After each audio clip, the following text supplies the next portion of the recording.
All right, welcome back to another episode of Together is Better. I'm your host, Jeff Clark, CEO of Nitor Partners. And with me today is Stephanie Miller. She is a very senior executive in SAP's Office of the CFO. Stephanie, thanks so much for joining the show today. Thank you so much for having me. I'm really looking forward to the conversation today. So 2 decades of experience driving customer success and leading high-performing teams around the globe. So global executive. You're an expert at helping finance executives identify, prioritize, and deliver on business outcomes. And you've been doing this for a very long time. Yes. And then you also mentor and coach women as they grow in their technology career. That's right. And you're also a Florida grad. I'm a Florida grad. Go Right. Gators. Go Dogs. So we were talking prior to the podcast about our experiences through college, going out of the Georgia-Florida game. And I had to ask the question because one of the people that I admire so much is Tim Tebow, and I admire him for a lot of different things, but not just what he accomplished on the football field, which was unfortunately beating Georgia, but what he's done, to stop trafficking of women and children, and just kind of the man that he is and what he represents for also all kinds of kids around the world. Yep. So is he your favorite quarterback, or is it anybody else that you went to school with during that time? Yeah, I mean, Tebow's great, right? Yeah. I mean, as you said, he's a legend, and how much he's given back is just fabulous. I had a secret crush on Danny Werfel. And the reason is because he sat next to me in a class. So Gators or Florida is a big school. Most of the classes have hundreds and hundreds of people in them, where you take TV replay, right? So I was in this small class, history of education. Still remember it. There was about 30 people in the class, and Danny Werfel right next to me. It's like, how you doing? I'm talking to him. He's a good looking guy. Yeah. And he's like, hello. He's very not my type. I'm not his type. Let me say it that way. Was he a good student? He was a great student. Yeah, he listened. He asked a lot of good questions. Yep. And it was a really interesting class, actually, but it checked one of the boxes, right? You have to have all these English prerequisites, science prerequisite. This was a history prerequisite. It was about education. And you literally just had to show up. And every day you showed up, you got a grade that you showed up. And then at the last day, you had an open book test. And that was it. It was an easy class. So it was a lot of athletes. There was a few football players. Yeah. But Danny... He's sat right next to me. It's okay. Listen, I my frustration was never with the players, because we were actually always trying to recruit, pretty much the same set of players. Yeah. It was just Steve Spurrier.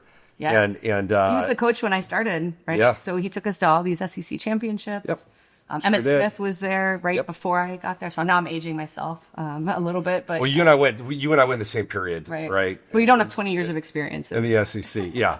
Anyway, so common, and if you're not from the South, you don't really appreciate as much about Southeastern Conference football. Right. But there's a healthy amount of respect between those two programs for sure. Yeah. And you're right. And being part of global, it's all soccer, right? So all the German colleagues are all in the soccer. I was just in London, and there was a semifinal with Chelsea and Sweden, and everybody's, so excited about it.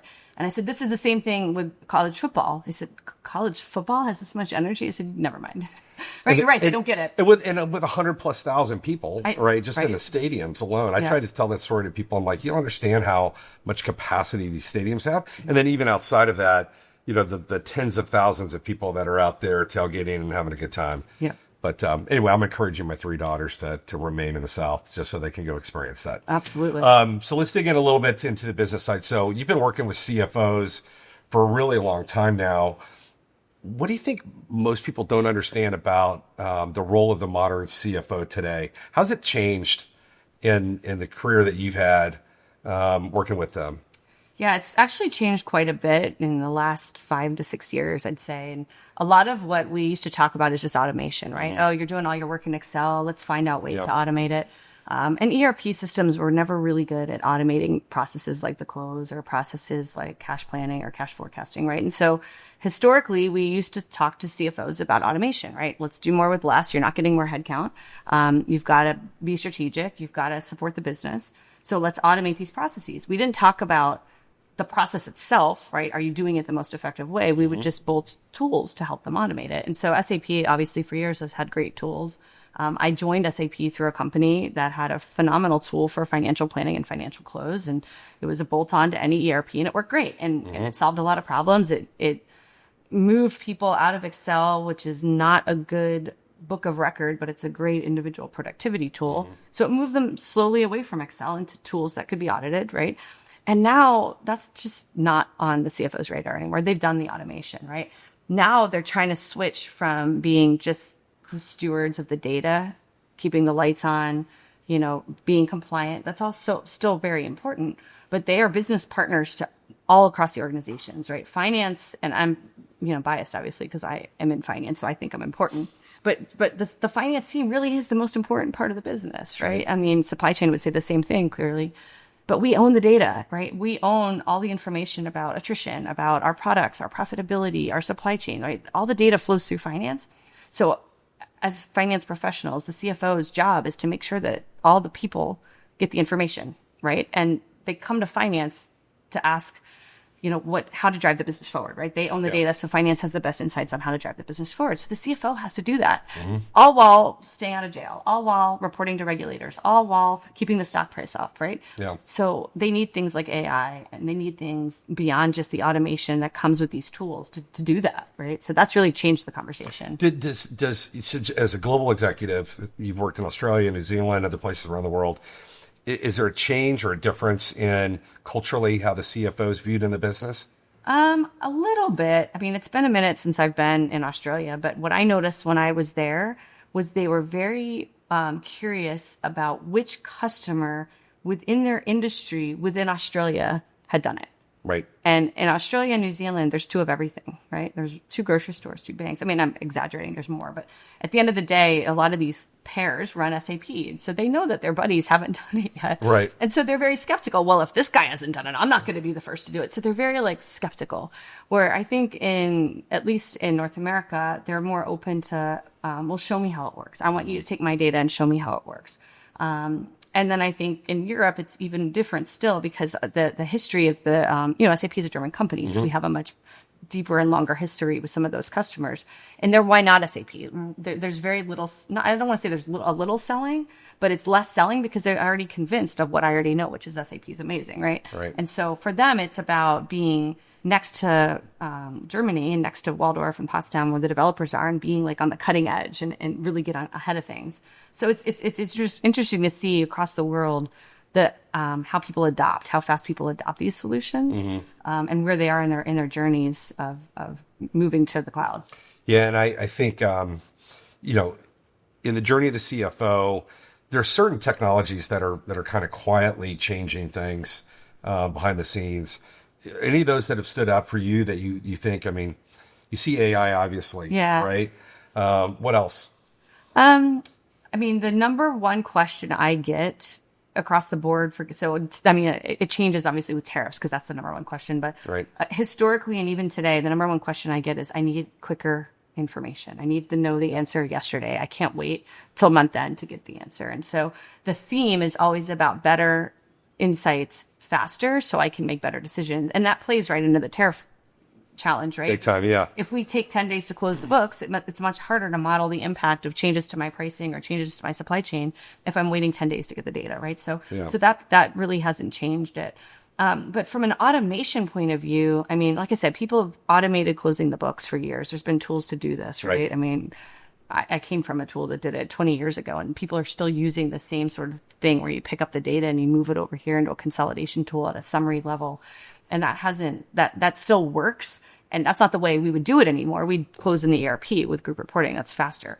But that's not really changing a lot of the how you're running the business. You're not getting faster insights by closing your books, from 7 days to 6 days. That doesn't change it. You need to change the process. Right. You need to close every day. Right. You need to stop trying to pivot and move your data from point A to point B to get the insights. You need to get the insights where they live. So is the problem not the problem, but the complexity in doing that or solving that problem because there's so many bolt-ons, right? Versus having everything living inside of a single platform, similar data model, et cetera. Yeah, you hit the nail on the head. There's a ton of them around the ecosystem. And they've been around forever, right? They've been around forever. Good at what they do at this one thing. Yeah, they're very good at what they do. That's right. At one piece of that process, but it doesn't provide the holistic view. That's right. And you also can't use what's sitting in all of these periphery solutions to drive automation through AI because AI needs the data all in one place. Yeah. Right. And at the end of the day, I can't do machine learning against my intercompany out of balances if I have to go pivot to all these third-party tools and do the answer to figure out where the deltas are and then bring it back to the ERP, right? It needs to be all brought together in one place. So if you're advising a CFO then, and you're looking at that mosaic of all these different applications, where should they start when they're trying to rethink the model, right? Because I think a lot of companies are, okay, I'll just kind of iteratively go and maybe we will retire one solution. Is there a better way to go approach it? Is it to just say, hey, look, you need to be phasing out all of these other bolt-on technologies and doing them very rapidly, or is it something that they should stagger? Yeah, I mean, part of it, it's a little bit of both, right? So some of these, a lot of these clients have invested in their end of life. They have to make a decision of where to go. BPC is a great example of that, right? So I invested in BPC 20 years ago, and now I need to move. And do I go to another product that's very similar to BPC, or do I consider doing my consolidation and planning right within the core? And so the process as is today, like I said, it works, right? It's not broken. But what's the value of bringing it into the core? And it's much less about just consolidating the data than it is about the risks and the cost. And that's really the value that I'm trying to get a CFO to get is, yes, of course you can bolt on these things. And yes, of course, these things will close the books and they'll do a great job at it. That's why they're in business. Yep. But if you take the processes and centralize them in what we call the modern finance platform, right? And that sits right within the four walls of SAP within Business Suite. And we're now using all of our information sitting in this modern finance platform to do a daily cash position, for example, right? Or to get a financial statement every day or every minute, right? I don't need to summarize it and move it. I can just run it against this, right? Provided the data is there, of course, right? Yes. But at the end of the day, if I'm not moving the data, number one, I don't risk having bad data because I don't have to reconcile it if I don't move it. Yeah. Number two, it's all the details, right? So if I need to know why are these deltas, and this is one of my favorite AIs, by the way. So it's this thing called Just Ask. Have you seen Just Ask in SAC, right? Yeah. Tell me why my financial statement is actual versus budget different. And I remember having to do this in Excel, and you run pivot tables and VLOOKUPs and X minus Y. Takes forever. Takes forever, right? Yeah. So this thing just go. If you guys haven't seen it, like you gotta. Listeners, if you haven't seen this, that's what Jason Bateman says in his, have you listened to that one? I love it. Listeners, check this out. So what you have to do is you go to Just Ask, you say, tell me what the differences are, right? And so it goes out and it looks at all the numbers at the detail. And it says your delta is because of travel expenses because Stephanie Miller flew to all these countries to do training, right? So it literally gets to that level of detail, which is terrifying, by the way. And it takes less time. Yeah. And what it allows businesses to do is to react faster and change behaviors. Right? If you manage your business off of 12 points of data, then you can't change your process more than 12 times a year. And that's not how you act agile. You have to act with agility. I think at the macros, right? If you look at all the disruption and changes that are happening, right? With tariffs, amongst a million other things, if you don't have agility, you're in big trouble as a business. And I think especially at the CFO level. Right? Or if it takes too long to do all of these things, you can't accurately give a picture to the board or to a senior leader and say, these are the things that we need to be doing. It's challenging for them to get it back. One of my favorite stories, and it's actually, it's kind of sad because it was around COVID, but it was a client that had already pivoted over to using SAP Analytics Cloud for their planning. And so they went from brick and mortar to online like that, right? And they always told the story about if we didn't have SAC and to do the what if modeling to say what's selling well in the brick and mortar versus what's selling well online, what promotions, and they did all of these different iterations and they were able to respond and they stayed in business, right? So many companies that were brick and mortar went out of business because they couldn't react fast. And we have to, especially now. Gosh, every day we hear something new on the news. What's the rate going to be? What's the country going to be? You got to be able to plan ahead just in case it does all come. I said on a couple other guests that we've had on, I'd share a similar story around that with COVID, where when I'm out there talking to a CAO, a CPO, or whomever, I'm like, what was the first 48 to 72 hours like after the lockdowns were announced? And they're like, I was requested by the board, who I'd never talked to, right, to provide all of these different contingency plans around our source of supply, et cetera. And we had no visibility. And they were like, well, how soon can you give me that information? They're like, 2 weeks, maybe, right? And that forced a lot of them to make the investments they need in technologies. Do you think that there's other parts of the business that when they make a technology investment are more, I guess, fast to decide? Because to me, sometimes I feel like the CFOs can be more risk averse by nature. So when they have to employ the owner, or if they have to go through a digital transformation themselves for what they need, how should they view that? Are they sometimes too risky doing it, or do they embrace it like a CIO does and says, okay, we're going to go tackle that? Yeah, it depends. I mean, I think there are a lot more CFOs these days that have come into the business with that operational background. Yes. So yesterday's CFO is, I mean, I represent it. I wasn't a CFO, but I remember my boss, right? Very like accounting, right? I mean, what do we used to joke? Accountants aren't boring people. We just get excited about boring things, right? Very risk adverse. We just do our numbers, our Excel, and we're done. So now you look at the profile of a CFO and they're coming in with marketing and sales backgrounds, right? So they have accounting, but they also have other things. Yeah. And so they're change agents, right? And so they want to bring, I sat down at dinner last night with a CFO. They just went live on SAP Public Cloud. They moved off of an old legacy ERP. And he's like, yeah, the business is still pushing back because it's not what they know. And I said, but were they involved in the project? He's like, well, a little bit. He goes, but I'll tell you what's really helping is they see me using it and they see me talking about it. That's good. And they see me getting value and challenging them to come to each other and report to each other, how they're getting value out of it and also what their challenges are, right? We all have challenges when we go through new projects. So I think part of what makes these transformations successful is when they are CFO led. And many of them are CFO and CIO led, which is different. One of the things we're doing differently now with SAP is we are focusing a lot more on the CFO. We're focusing on all the CXO is what we call them, right? CEO, CFO, CHRO. But we want to create a dialogue to understand what's on their plate and how we can help them, right? So we're not just a technology partner, but we're a thought leader because they have to be thought leaders, right? And so we need to help them understand how technology can help them drive their business forward. Well, SAP has kind of traditionally been known as a very tight relationship with the CIO. Very much. Right. Yep. And then maybe not as much on the line of business or on the business side. And, my experience coming through, the line of business at SAP in my career, I was like, guys, they're all bought in, right? We have to tell that unified and integrated story together.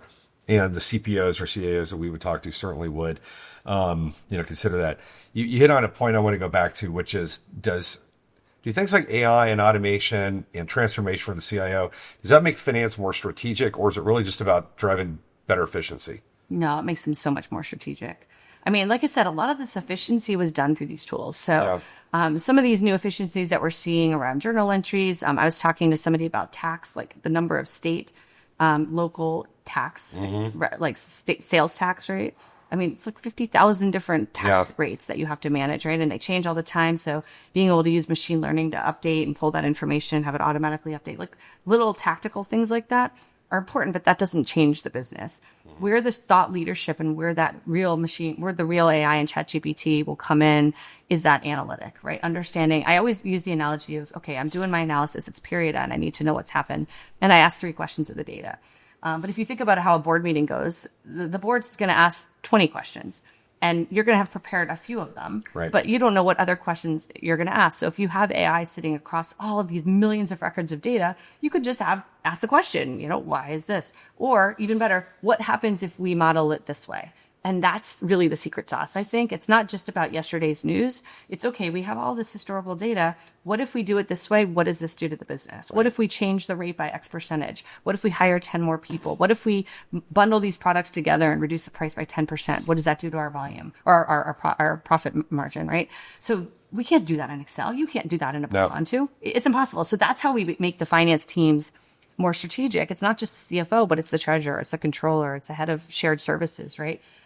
If I can be a better steward to my customers who have a dispute with me about a bill, and I can get back to them faster and offer them a better resolution faster, they're going to buy more from me because they like working with me, right? So even making the head of shared services strategic using these tools is important. I think it's pulling all of these different groups together where, they all kind of had their own opinion. They had their own data model. And I think what you're really seeing now is the CFO is becoming the conductor of so many different activities within the business. Right. Chief margin officer, right, driving all the efficiencies, et cetera. So I think that's a really good Cash thing. touches everything. Cash touches everything. Yep. That's why finance is center. I'm going to take that. I love what we just said there because it totally does. Yeah. What do you think that the finance organization, so everybody's kind of starting on this journey, or they're already there, or they're maybe halfway through it. What does the finance organization of 2030 look like with AI and automation? They're going to be on the beach with me.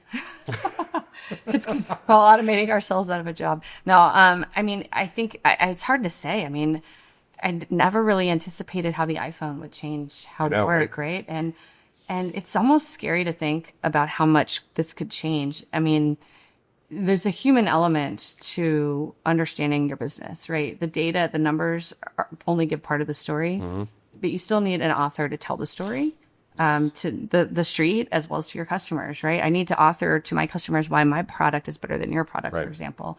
So we understand the data, but that messaging is still has to be a human touch. And accountants, I think, are not going to be forgotten. Like we have to, because the accounting rules change all the time, and we have to be able to take those accounting rules and apply them. But yeah, it's a good question. I wish I had a fortune, what is it called? The crystal ball. Crystal balls, yeah, fortune teller.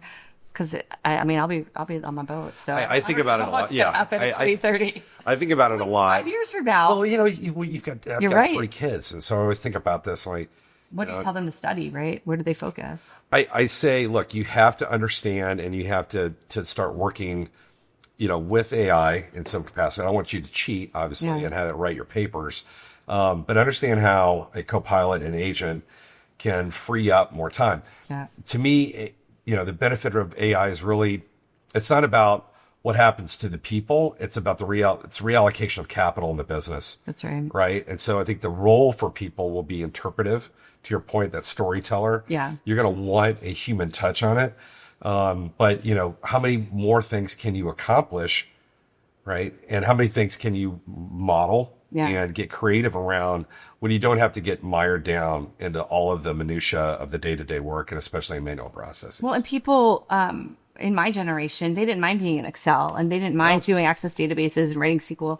Kids coming out of college today, they don't want to do that. They want to be doing presentations. They want to be standing. They want a seat at the table with their boss, right? They may not have earned the seat at the table, right? But that's what they want. That's what they're aspiring to be. And so if we can give them the tools to earn that seat at the table, even though they're very junior in the organization, I think that's what we're going to see is a lot more almost like, I don't even want to say a salesperson because that's not really what it is, but it's just thought leaders. I think, this next generation, they're going to come out of schools really, really smart. And they're not going to know how to use Excel, and nobody's going to care about that. I think Excel is going to die with our generation when we retire. It's going to be a painful death. I mean, this is so utilized. Again, rip it out of my cold dead. Exactly. Right? I mean, but I think this next generation, they're really going to use this technology to elevate themselves in a business. I mean, you're not going to see 30 staff accountants just doing this, right? You're going to have 5 staff accountants that are going to do that for half a day. And those same staff accountants are going to have a seat at the board table talking about what the data is telling them. Yep. And they're going to have to, right? Because that's the new job. That's the new reality of somebody going through business school. I tell my daughters too, I'm like, think entrepreneurially, right? There's so much that you can do today, and especially with the quick or the rapid advancement of all the AI tools, rethinking that. You do a lot of mentoring with women and a lot of coaching as well. Yeah. What would you tell somebody that's coming up today? Would it be something similar, like, chart your own path on what you want to go do? So I just went through building a team and spinning off a team. So I did quite a few interviews and we hired a bunch of folks, and we spun them off from a global team into the regional team. And as I was combing through all these resumes, we had ChatGPT, or we had AI look at the resumes, and I gave them the keywords to search for. But at the end of the day, the details in the resume weren't as important as the storytelling. So I would encourage everyone, women, men, whatever, as you're going through these schooling, to get relevant experience. And when someone asks you a question about a skill, you answer it with a story. I did that, and here's the story, right? Have a diverse set of experiences and be eloquent in your storytelling. Take classes on how to present. I took some amazing style classes for giving a keynote. Yeah. And I'll never forget this one. It was about 3 points, and you have your anchor points where you stand. So point 1, you stand here. Point 2, you stand here. So that little stuff makes you such a powerful person because you can tell the story so much more impactfully. Yeah, you got to learn accounting. You got to take the managerial accounting and all the blah, blah, blah stuff that you got to check the box and earn your right to have that seat at the table. Yeah. But that's not nearly as important as being a thought leader and being a storyteller. Yeah. You have to tell your own personal narrative and the narrative of the business. Yeah. I think kids should run businesses. Like these 5th graders at my kid's school. It was so cute. We had this big end of the year party, and they spent all year creating a business, and they made friendship bracelets, right? And they were selling them for a couple bucks, but they started the business, they marketed it, right? They had to do a balance sheet, a financial statement, they're 5th grade, right? That's what we need our kids to be doing. We need to teach them not how to take a test, but how to run a business. Yeah. We actually met with some other parents who were like, okay, if we wanted to go create curriculum for the kids, what do we think's missing? That. Finance. Yes. Right. So how many kids really understand how to, operate their lives efficiently so that they're not broke. Yep. But you make a good point, right? It's supply chain. It's the cost of goods sold. That's right. It's all the things. And they can understand it. It's a lemonade stand. Like absolutely. So when have you ever been to Vietnam So did you notice all the little girls selling their wares? Like they'd walk up to you in the restaurant. So like we're sitting there having our dinner, and these little 6, 7-year-old girls would walk up, not the boys, just the girls. Yeah. And they would walk up with perfect English. Hello, would you like to buy a trinket? Right. And they're like a quarter. And so of course this little cute girl, of course you're going to sell it. And I said, look at all these little entrepreneurs. They're going to be amazing someday. And it was all the girls. And I think it's because the boys were home with their dads working on the farm or whatever. Right. But these girls none of them were scared to walk up to a stranger. None of them were scared to ask for the business, right? And I think as women, one thing I try to coach women on is just the confidence that you know what you're talking about just as much as the boys, and you need to ask for the business. You need to ask for what you deserved. Yeah. And it's funny, even in this year, women don't think that way. Well, so let's touch on that, because I love this subject, because, my girls are always asking, they're like, hey, could I become a CEO one day? Could I do this and that? And I'm like, absolutely, you can do anything that you put your mind to. Do you feel that, at least on the equality side of it, are women still getting the types of opportunities that they should, even in this day and age?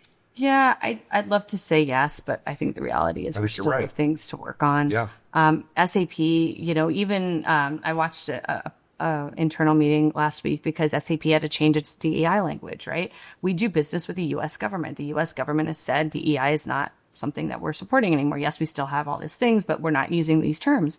And so SAP backpedaled. And as a woman, I was so mad. But then when she went through it, we're not changing how we work. Yeah. We're changing how we categorize it, how we say it, right? So we don't use the same term, and we have to, right? We have to as a business, because we have to follow the U.S. government's rule, and the U.S. government has rules for government agencies that get money, and the U.S. government buys a lot from SAP, right? So we want to make sure we're playing nice. And so SAP has been a great advocate for women. We have great groups like the Business Women's Network, as I'm sure you know. Yep. And we really go out of our way to make sure that women have a seat at the table in leadership as well as just in meetings, right? Yep. And women, Sapphire is one of my favorite events because it's my twice a year I get together with my girls, and I still have the same group of women that we've known each other for 20 years. Like we all joined SAP about the same time through Business Objects, Outlook Software I came from, and we all stick together and we all look out for each other, and we've all elevated in our careers, but we're all still helping other people elevate. And that's part of the value that a big company like us, as you know, you were here. Yeah. I mean, the women really stick together and we all look out for each other. And I've always admired that. So, it's fun. Erin Holloway was one of my earlier guests. Yeah. She was real big in the SAP Women's Business Network. We talked about it. And she was my sponsor, i.e. she brought me, right? Because she was like, hey, let's bring the men in here so they can kind of see what's going on. Yeah. The energy and, that kind of the sisterhood, right? That is developed. It really was awesome. It is. Right? Because part of what keeps me at SAP is the family that we create, and a lot of super strong. And I remember one year at FCOM, this is probably at least 10 years ago, and I'm sitting there with my girls, as I like to call them, we're doing the math and we're counting, and we're trying to, we're accountants, so we're nerds. Right. So we're trying to figure out the percentage of women in the FCOM audience, and it was about 20%.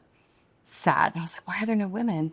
And my team was all women, and I won't call his name out, but a gentleman out of Atlanta used to manage a lot of us, and he didn't know what to do with us. Right. And we're like, here's how it's going to be. Okay, whatever you ladies say. Like, you're just like, and he's just the right answer. He's a wonderful person, and he's a great leader. But man, we were all really, and accountants, there's a lot of women. We are very strong personalities. But yeah, it's a great community, and I think we still have work to do as a nation. We still have work to do as a company. As a world. As a world, yeah, especially as a world. I like to think about our SAP world and our SAP partners, right? But I think, especially in finance, it is much more equally balanced. I think in tech, it's not. quite as balanced. And I think we're closer to 40-60 at this point, if I did the math. I'll do it tomorrow in the keynote. I'll count. Well, that's not fair because it's customers. So No, that's okay. but I had a balanced team. I had exactly half and half. Men and And it was all based on ability, like who's the right candidate. That's right. right. And, That's right. and that's the weird part about that, though, is like you'll get 30 resumes and, 10 of them will be the right candidate. And the math works out that of those 10, only 2 of them are women and 8 of them are men because there's just more men applying for tech jobs. Right. And so I always try to interview the 2 women because I'd rather keep a diverse team. Even though I might have 10 people that are all equally as qualified, I'll start with the 2 women only because I want to have a diversity because women bring a different perspective to a team, and diversity in the team drives better outcomes. It's proven. It's not my made up fact, right? You can ask ChatGPT. And so that's when we say we're not giving this job to the 2 women because they're women. We're giving it to them because we had 10 equally qualified people and we're creating diversity. And that's the difference. And I think a lot of people don't understand that. Yeah. So let's talk about partners a little bit. Yes. Right? Near and dear to me as well. So as you've, in your career, what makes a great partner for SAP? We don't necessarily, let's see, there's so many ways to answer this question. SAP spreads ourselves so thin, right? Perfect example is where we are now, right? We've now taken the procurement business and merged it with the finance business. Right. And we have quite literally hundreds of people now, feet on the street, talking to people we haven't spoken to really in a very long time. And all of these other competitors have been speaking to the business for a very long time. And so now we are just getting crushed with requests. Our customers want to see this product or that product. They want a reference, right? They need a POC. And we don't have that scale, right? And we can't scale that. So I love my favorite partners are the ones where I can pick up the phone. Hey, Joe, I'm just going to make up a name. Hey, Joe, I need a reference that has blah. Okay, here you go. Here's 3. Call anyone you want. Joe's always my made up name. I don't know why. Just say Jeff. Anyway, I think just the responsiveness. If I call a partner and say, hey, I need something. Okay, give me a week and I'll get back to you. Well, my customer's asking me right now. I don't have a week. So I go to the next one. Yeah. I can. And, I try to be Switzerland. I try not to favor partners because we can't. I have favorite people at all the partners, right? Big ones, little ones, niche ones. I have favorite people. I've been in the business for so long. I got people across all of them. So I need them all. And I like it when I can divide and conquer and say, okay, listen, we got 6 problems to solve. You're competing with these 4 partners. This one, I'm going to just tell you, they're going after this problem. So if you could go after this one, then you guys aren't competing against each other, right? And so if I can be the glue to get people helping us where we need it. But it's responsiveness for stories. Yeah. I mean, we really, especially on the finance. And there's great stories out there. And you know where they are? They're in your head. They're all in our head. They're in your email. I need them documented. Yes. And the Ariba business has this amazing asset, Air Stories. I don't know if you remember that. And it's an amazing asset, and you can filter it by any slice of value, any slice of industry, country, region, and SAP.com has that too. Yep. But if I want to go find an industrial manufacturing company in the United States that runs Treasury plus these 5 products, I can't find that because we haven't tracked it at that level of detail. So I have to call you. Hey, do you know anybody? Right? And it's hard. I need help. Like I need people who answer the phone. Yeah, I got that. Well, it's interesting now because with everything kind of changing in the partner community, there's a real re-energized attitude, I think, because, we see a lot of opportunity for us. We also see that, we can work together. I mean, the name of this podcast is Together is Better. Yes. And the reason why we bring in other partners that do different things is because it's really hard for any partner to be everything and be the best at it. Yeah. Right. And especially for, firms like ourselves, which are specialists. And so we'll work with 2 or 3 others, some that are focused heavily on financial close, right? Or order to cash or whatever, and create a stronger outcome for the client by saying, look, we've got 20 years, like our business, we've got 20 years in finance and spend, right? But we're not the best at all these other pieces. And you don't need to be because you can partner with other partners that are. Really exactly. And I think that's the model for the future to a degree. Yeah, it has to be. It's got to be. Stuff is hard. I mean, we were talking earlier today about group reporting and it's connected to Universal Journal. It's connected to the core, but you still have to flip bits and bytes. You still got to set it up, and it's not free. Yeah. Right? There's still some work there. So Yeah. it takes time. So if you get really good at that one thing, then you specialize in the close, right? Yeah. And then the reselling side, this is not something I'm really across because I run such a large business. I have people that do all those little things, right? So not me personally running a large business, but our teams, right? So the corporate segment within SAP is run by a phenomenal group of people. And they're going after net new names and we need partners to help open the doors and explain why they should consider SAP Cloud to move for their ERP system. So we need help there having those conversations. Yeah. And look, we do a lot of that because the job of a consultant typically anyway is to advise the client on what to do. Right. And so there's a natural progression into, okay, this is what you should start with.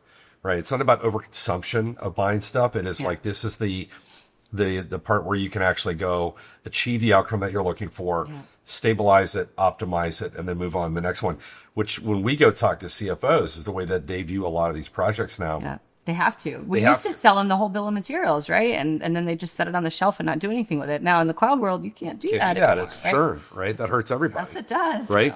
So you've got to get them to where they can consume it. So how important then is that kind of post-implementation support in an adopt and operate model? Yeah. Right?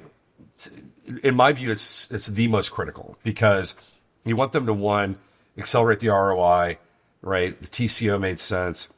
But then as you start looking at the innovation cycles with AI and everything else, if they haven't got that where they need it, that base, then it's going to be really hard for them to adopt in to the things that are really exciting that are going to be the big game changers for the business. Well, and you can't have access to it unless you license cloud. So that's SAP's handcuffs now, right? We don't give them AI unless they license cloud ERP. That's right. So, and that's fair because, we've invested a lot of time and money into these technologies and we need to grow our own business and we need to protect our margins, and public cloud is how we do that, right? Yeah. So they've invested in private and public on AI, but definitely the public side is more fully baked. So I'm actually really excited for this event I have tomorrow because our CFO is going to share with our customers some of the things that we're doing within SAP around automation of journals and automation of workflow. One of our first things that we did at SAP with AI was in HR, and you were probably still at SAP when this was turned on, but there's a person named Alex who helps schedule interviews, and Alex checks your calendar and checks the candidate's calendar, and Alex puts all these things on the calendar. Well, Alex's last name is not Al. I found out it's actually AI, and it's a bot. And so I tried to call Alex. I was like, "Where's Alex? Why can't I?" Trying to look Alex? him up. You're like, really "Where is this person?" I was trying to organize all these interviews. I was like, "Who is Alex? Why can't I find him?" And my HR partner was like, "It's a bot, right? Alex AI." I'm like, "His last name's not Al." So that happened several years ago. So we've been using it in HR for a long time. And in the finance side, right, we're using it in collections. We're using it for even internal trainings, writing. Like I built these training documents. I was using ChatGPT to write some of the training guide. I mean, it's just incredible how much it's changed, both internally at SAP for my sales job and then also for corporate finance. Well, it's funny because you look at all of the different portfolio of solutions that SAP has built or acquired. I look at like Signavio and I look at WalkMe, for example. Oh yeah. Right. The power of that. Right. And if you kind of integrate all these things together, like we're working with Signavio, we work with WalkMe as well. It can unlock so much. And I just don't know sometimes if customers are fully aware. That's what I think the partners are really starting to get excited about, which is the evangelizing of, hey, all of this stuff is game changer technology. Signavio especially. And Jeff, you asked me that at the beginning, and I meant to say it, and then my brain, That's my fault. You can blame me for that. But Signavio is where I would tell a CFO to start. Yeah. Right? Look at your process.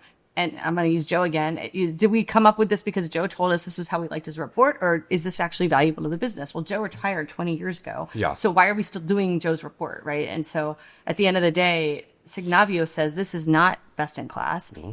Forget about the technology. You've got to fix the believing in the process. Yeah, sure, you could put an automation against it, but why would you, right? It's better to do a best in class process.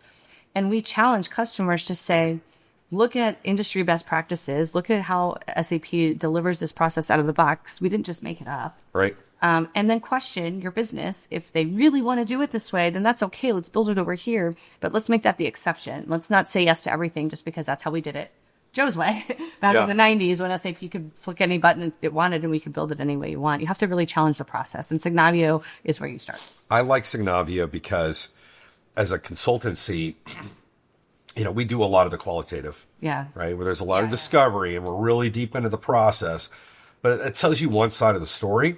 And what you need also is the quantitative and the data driven, like here's really where the constraints are in the process. Yeah. So as we go design a system for a client, right, we're designing to accelerate the ROI, right, and to really solve a problem, and just grab it from an insights perspective.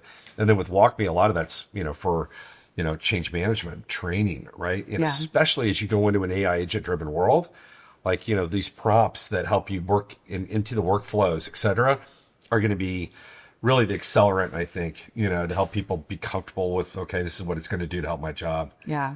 And people are still kind of scared of it, I think. I think so too.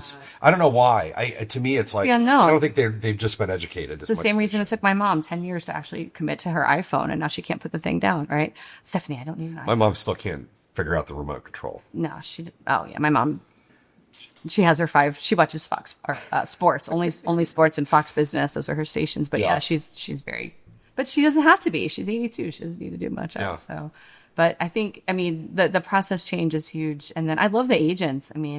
It's so game changing. I saw a video. I guess it was more of a meme, but it was like two AI agents on a phone talking together.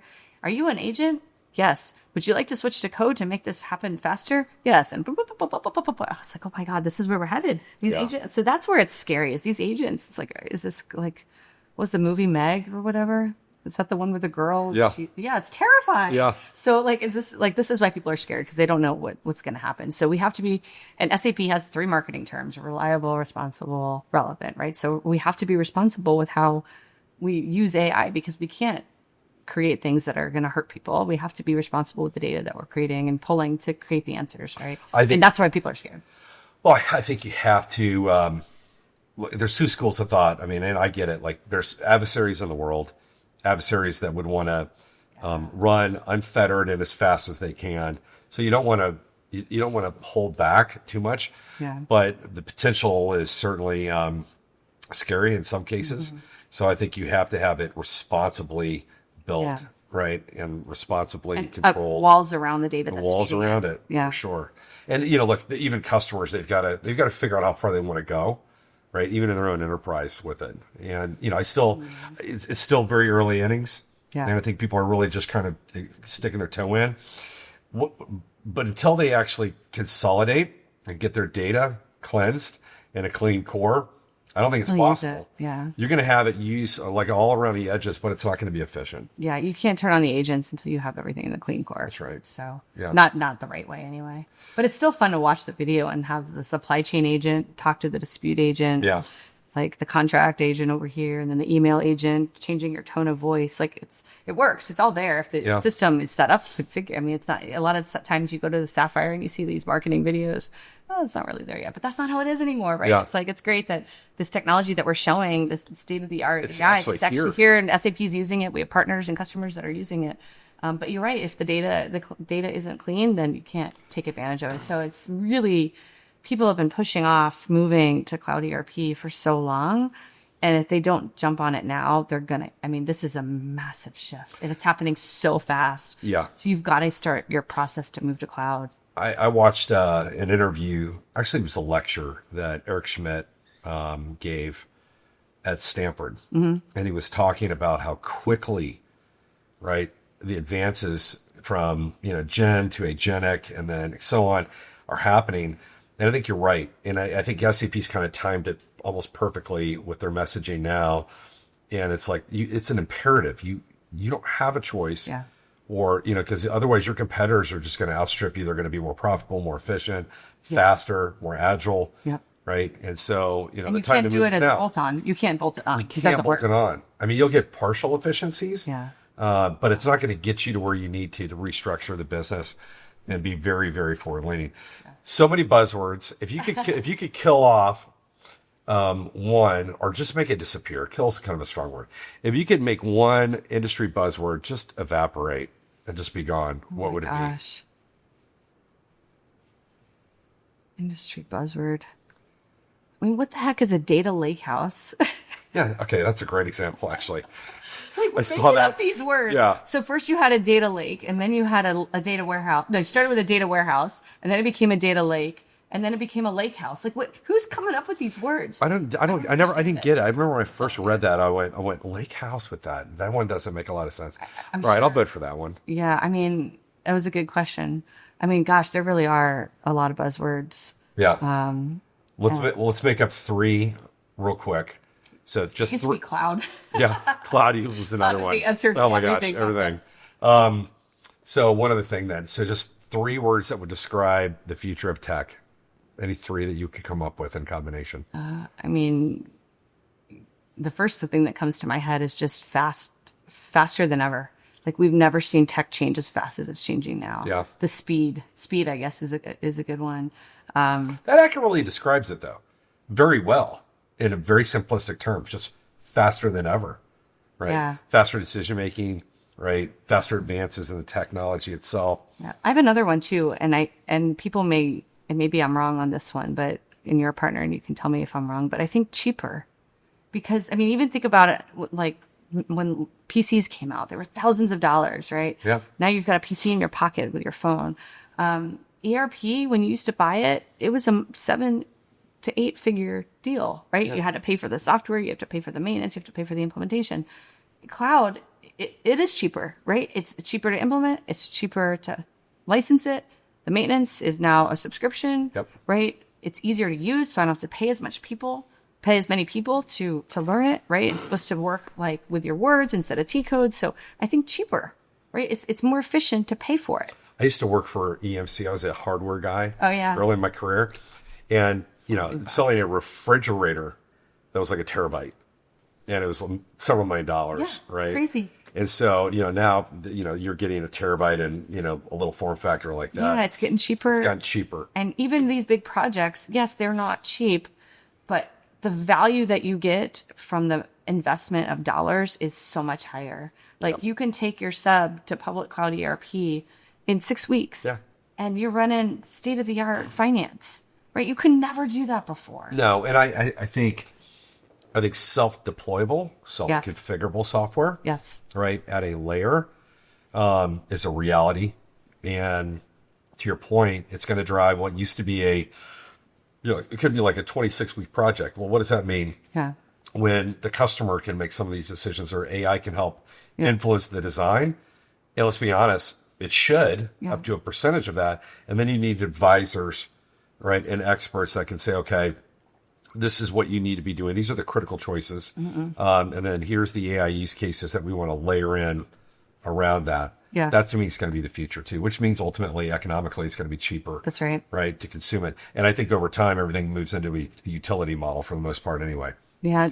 You know? My husband and I joke about cars, like self-driving cars. And, we have a 6-year-old and he says, oh, our son's never going to learn how to drive a car. Or he's going to order a car and it's going to come to the house and pick him up, take him where he needs to go. We're not going to own cars. Yeah. And I can't even imagine that. But you're right. Tech is going to completely change everything. How you consume it, right? So Yeah. you get it and then it'll be like, oh, you know what? I think I need, I want to turn on these features for my HR, capability that I want. Turn them on for a month while you're hiring a bunch of people and then turn them off because you're done hiring, right? And maybe it'd be consumption based. Yes. Like utility too. I think everything's going to go to a subscription. I was at you ever heard of foot golf? Oh, you got to check out foot golf, especially if you have kids like that. It's like soccer. So it's soccer on a golf course and the holes are big. And instead of hitting, you kick it and you get a par 4, par 3. Anyways, we're out there on the foot golf course in Orlando. Actually, it was here where we were playing it. And there's these little lawnmowers running around mowing the lawn. I don't play actual golf, so I've never seen this before. Were they automated? Yes. And so I'm thinking it's golf course mowing as a service. Like everything's a service, right? Yeah. So it's how many acres am I mowing? I was going to say square foot, but on the golf course, it's not square feet. Yeah. It's acres, right? So it's like golf course mowing is a service. So Roomba, right? I can rent a service to clean the number of square feet of my rental apartments, right? It's not just a cleaning lady. It's per service, per foot, right? So It's everything is going to be subscription. Outcome based. There's even clothing. You probably, I don't know if you know about this, but like you can, this is not rented, but you can rent a dress. Yeah, I've seen those. Yes, you rent the clothes. Which, listen, with 3 daughters going to prom, you better rent a dress. That's an awesome idea. I'm all in on that. Rent a bag. Yeah, that stuff is expensive. So, but yeah, service. Well, what a great conversation. I'm so grateful. Thank you so much. I mean, clearly, I'm very excited for where we're at with SAP right now, especially after as long as I've been around the ecosystem. I think this is the most exciting time, and especially just in technology in general. And it's great to have you in a leadership position, really kind of crafting that strategy and making sure that customers are going to be well taken care of. Thank you. I'm happy you're investing more money into the finance side of the business too. Absolutely. It's a huge area of growth, and it's something that SAP has not spent as much time on as we could have. And our board has said, yes, this is, as you said, so important to our customers. And so they've invested a lot of money internally as well. And our partnership is really what's going to help us be successful. So thank you for that. You're welcome. Yeah, it's the smart move for SAP to, and again, just like we talked about, the role of the CFO is the centerpiece, right? And I think, our history in the last 20 years and, bringing on great talented people like Stacey Wilson and others, are really going to be what you guys need out of a partner. And then hopefully we'll go serve our clients equally as well. You will. So, anyway, thank you so much. Thank you. It's so All right. fun. Thank you. You bet. Bye.